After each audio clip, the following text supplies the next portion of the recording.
ईश्वर दर्शन। जड़े भद्र व्यक्ति तांको गुरु को कहले, आपण तो बराबर कहती जे ईश्वर डाक शुणती। मु तो डाकी डाकी हालिया हेलिनी, कहीं ईश्वर मो डाक शुणु नाहांती।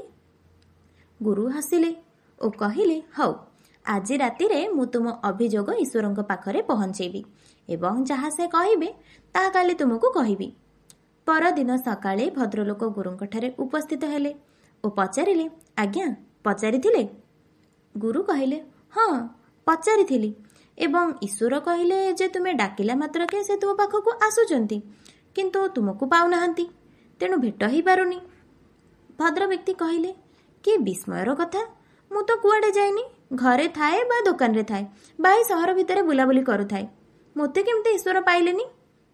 गुरु कहले, तुमे मंदिर रे ईश्वर को डाकिल, ईश्वर तुम पाखरे पहुंचला बेलକୁ तुम शरीर मंदिर रे, किंतु तुमे प्रकृत रे अछ तुम दुकान रे थाई डाकिले प्रभु पहुंची देखंती तो तुमे सेठी बसिछ सिना, तुमे असल रे अछ तुम घरे, तेणु जोठी अछ सेठी प्रकृत रे रही पारिले जाई तुमे तांको दर्शन पाइब।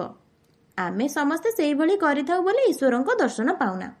गुरु जहा कहउचंती भद्र व्यक्ति तार असल मर्म बुझी पारिले एवं बुझिले जे ईश्वरଙ୍କ दर्शन लागि निजको बदलैबार साधना आवश्यक।